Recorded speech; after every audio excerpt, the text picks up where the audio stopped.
están escuchando la palabra del Señor. En primer lugar, dice aquí, el que no la entiende. Versículo 19. A todo el que oye la palabra del reino y no entiende. Mire lo que dice acá. Viene el maligno y arrebata lo sembrado en su corazón. El que no la entiende. ¿Por qué razón nosotros vamos y encontramos a tanta gente que no entiende la palabra de Dios? Yo tengo la oportunidad, como ustedes saben, de visitar muchas comunidades en varios países, en varias ciudades, y cuando vamos a diferentes grupos, a mí no me gustan esas concentraciones multitudinarias donde llega mucha gente, porque siento que se despersonaliza el mensaje. A mí me gustan más los grupos pequeños, y entre más pequeños mejor, porque así hay una mayor personalización de la enseñanza, podemos interactuar, podemos platicar. Y algo que yo he podido observar, y es una constante en muchos lugares, en muchos grupos, en muchos movimientos, es que la mayoría de la gente, y usted sabe muy bien, mi querido amigo, que yo no le estoy mintiendo con lo que le estoy diciendo, un buen porcentaje, porque es muy poco el porcentaje que sí lo sabe, pero un buen porcentaje no sabe la doctrina de nuestra iglesia. No conoce los dogmas marianos, no conoce los sacramentos, no pueden explicar la fe, no saben esto, no saben lo otro. Y esa es la prueba cuando vienen los diferentes movimientos no católicos y presentan un mensaje distorsionado de la doctrina, un mensaje deformado de la doctrina católica, pero como uno no conoce la doctrina, entonces uno cae y sucumbe ante este tipo de personas.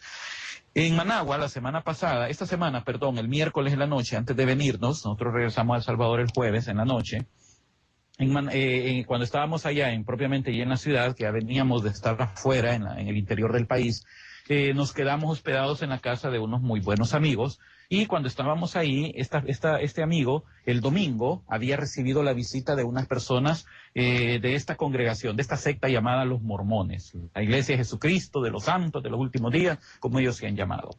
Entonces él estuvo pues cuestionándole su fe. Él es un catequista, es un hombre que está estudiando, que está aprendiendo mucho la doctrina, y ya se atreve a platicar sobre estos puntos, pero vinieron ellos y le dijeron, ¿lo podemos volver a visitar? Y él dijo, sí, ¿sabe qué? Si pueden venir miércoles en la noche. Y quedaron los mormoncitos que iban a llegar el miércoles en la noche, pero fíjese qué interesante, él sabía muy bien miércoles en la noche que esa noche yo iba a estar ahí en su casa hospedándome, entonces él lo hizo ya adrede para que yo estuviera ahí. Así que vengo yo a saber, y él me dice, mire, van a venir unos amigos a visitarme, me dijo, al católico ignorante. Porque vienen estas personas y ellos tienen una idea. Ellos dicen que Jesús da el mensaje y él establece apóstoles. Pero cuando vienen los apóstoles y mueren, cuando muere el último de los apóstoles, entonces no hubo una continuación del trabajo apostólico, sino que el trabajo apostólico quedó cortado, quedó interrumpido hasta que 1500 años después, o 1600, 1700 años después, vino Dios y nuevamente el Señor le restaura otra vez este mensaje del Evangelio en la persona de este individuo llamado José Smith. Entonces, durante esos 1600, 1700 años, no hubo un mensaje del Evangelio verdadero, sino que estuvo ininterrumpido. Entonces vengo yo y le digo, bueno, y entonces, si usted me está diciendo que se interrumpe, hasta los apóstoles se interrumpe el mensaje del Evangelio y vuelve nuevamente hasta aparecer en José Smith, entonces, ¿qué ocurre con el cristianismo durante toda esa época? ¿Qué pasa con el cristianismo? Porque el cristianismo no se interrumpe, el cristianismo se ha mantenido y ha venido hasta nuestros siglos. Entonces ellos me dan una respuesta, pero de lo más absurda, mi querido amigo. Dice, no, es que lo que ocurre es que cuando muere el último de los apóstoles, allá por el año 100, entonces la gente lo que hizo, como ya no habían apóstoles que pudieran venir y que pudieran explicar el Evangelio, la gente solo se quedó con la Biblia. Entonces la gente empezó a leer la Biblia y empezaron a leerla y a interpretarla a su manera, y por eso es que fueron surgiendo todas las diferentes iglesias que se conocen hasta que Jesucristo vino nuevamente a restaurar el mensaje del Evangelio. Mire, yo no soporté y me tiré una carcajada.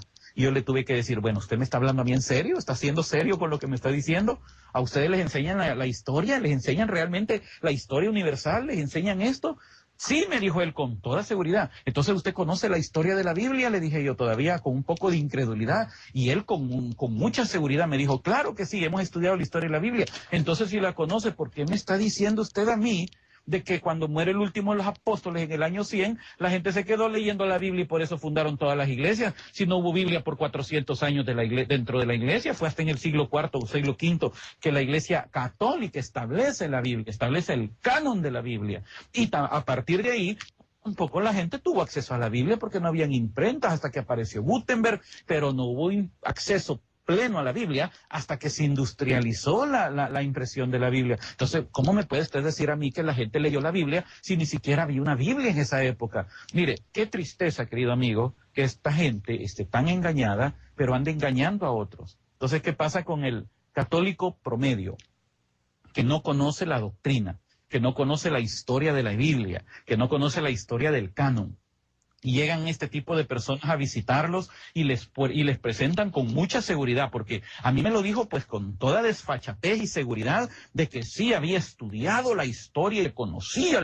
Nunca, casi nunca llegan. Llegan 3, 4, 5, 10. Pero si usted habla de un encuentro en donde va a venir Salvador Melara, que él ora por la gente y la gente se cae y se sana, esos encuentros son multitudinarios. La gente corre, la gente duerme, madruga por estar ahí para poder conseguir un espacio cerca donde va a pasar el fulano que toca a la gente para desmayarse y para recibir la sanación. Mi querido amigo, qué tristeza, porque después viene el enemigo, fíjese. Primero el enemigo, la estrategia es meter la parte emotiva. Después viene el enemigo y cuando ya lo tiene a usted bien motivado, bien enfervorizado, luego viene y ocupa su segunda estrategia, que es sembrarle la duda. Y cuando ya usted le ha sembrado la duda, ahora el enemigo viene y le señala y le dice, mire, esto que usted está teniendo aquí, también está allá. Y allá sí tienen la verdad, aquí están equivocados. Y ahí donde miles de católicos, tristemente, en muchos países de nuestra Latinoamérica, todos los días están abandonando nuestra iglesia porque ya no buscan la fe, ya no buscan la doctrina, no buscan el conocimiento de la fe, sino que andan buscando la emoción, y donde se oiga bonito y donde se vea bonito, entonces salen corriendo para allá. Y ahí es donde viene y se cumple lo que dice la palabra de Dios. Son personas no espirituales porque no pueden percibir todo este tipo de cosas. San Pablo lo advirtió hace tantos siglos cuando él en su primera carta a los Corintios, capítulo 2, San Pablo habla acerca del que no es espiritual en contraste con el hombre, con el ser que es espiritual. Primera Corintios, capítulo 2, versículos 14 al 16, San Pablo dice de la siguiente manera: el hombre no espiritual, el hombre que solo se deja ir por la parte emotiva, no por la parte espiritual, porque lastimosamente ahorita la parte emotiva se ha disfrazado de espiritualidad, el hombre no espiritual no percibe las cosas del Espíritu de Dios, pues son necedad para él y no puede conocerlas, porque solo se pueden enjuiciar según el Espíritu. Por el contrario, el hombre espiritual juzga de todo y a él nadie es capaz de juzgarle. Porque ¿quién conoció la mente del Señor para darle lecciones? Dice San Pablo. Pero él da una declaración sumamente contundente en este momento. Pues bien, nosotros tenemos la mente de Cristo.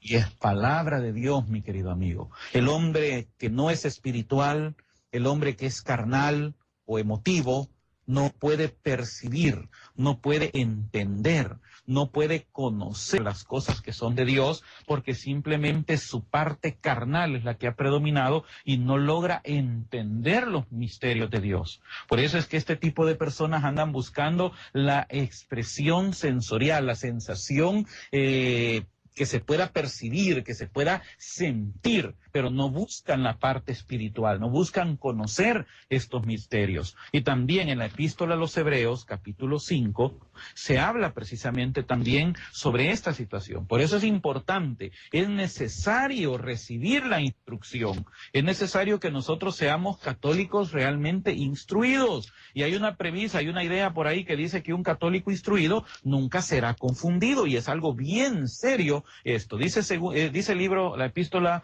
a los Hebreos, capítulo 5, versículos del 11 al 14. Acerca de esto tenemos muchas cosas que decir, aunque es difícil la explicación, puesto que os habéis vuelto torpe de oído. Fíjese qué fuerte la declaración que está diciendo el autor de los Hebreos. Os habéis vuelto torpe de oído. En efecto, vosotros que por los años deberíais ser maestros, necesitáis que os enseñen de nuevo algunos de los primeros rudimentos de la palabra de Dios, y habéis llegado a tener necesidad de leche y no de alimento sólido. Un día yo se lo dije a una comunidad y bueno, se lo he dicho a varias. Y cuando me pongo a hacerles preguntas, a sondear cómo están en su doctrina, cómo están en la fe, cómo están en el catecismo. Y un día sí me molesté con una comunidad. Yo acepto, yo me molesté, me enojé con ellos y fui un poco grosero, pero les tuve que decir, bueno, ¿cómo está esto? Ustedes católicos, ustedes han sido católicos toda su vida. Aquí hay gente que, pues, mucho mayor que yo, y han estado en la iglesia toda su vida y no saben cosas tan sencillas como esto. Para mí, yo sí se los dije, debería dar vergüenza, porque ¿cómo es posible que un ex protestante, alguien que estuvo la mitad de su vida fuera de la iglesia católica, alguien que era enemigo de la fe católica, ahora venga y les venga a enseñar a ustedes la doctrina que ustedes deberían de estarme enseñando a mí? Y es precisamente por esto, porque dice que se han vuelto torpes de oído, porque debiendo ser maestros necesitan que se lo estén enseñando. ¿Por qué? Porque no quieren buscar la instrucción. Luego dice el versículo 13, pues todo el que se alimenta de leche no conoce bien la doctrina de la justicia, porque es como un niño.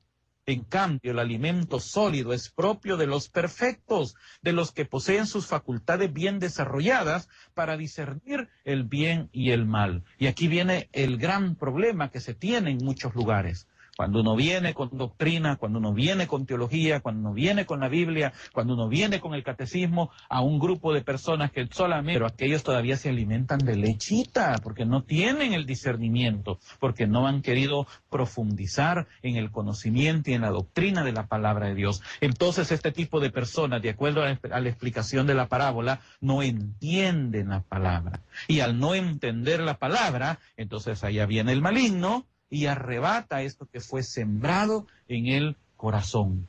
Y aquí caemos en este grave error y pecado que mucha gente ha cometido por no entender la doctrina de nuestra iglesia y han sido presa fácil del error, de la mentira, de la confusión que el enemigo ha puesto en el camino, y ahora estas personas vienen y salen de la iglesia católica diciendo cosas totalmente contrarias a la fe católica. Ayer yo tuve la oportunidad de estar en un desayuno en una ciudad a 1 hora y algo de aquí de San Salvador, y cuando estaba participando con ellos y estábamos hablando de algunos puntos, fueron varios puntos que se tocaron, pero yo les hice una pregunta muy sencilla, les dije, bueno, a ver, explíqueme, ¿qué significa, les dije yo, qué significa el dogma de la Inmaculada Concepción de María? ¿Qué significa? Y les hice la pregunta, ¿significa que María fue concebida por obra y gracia del Espíritu Santo? Y ¿sabe cuál fue la sorpresa que me llevo? Que de 500 personas que estaban ahí,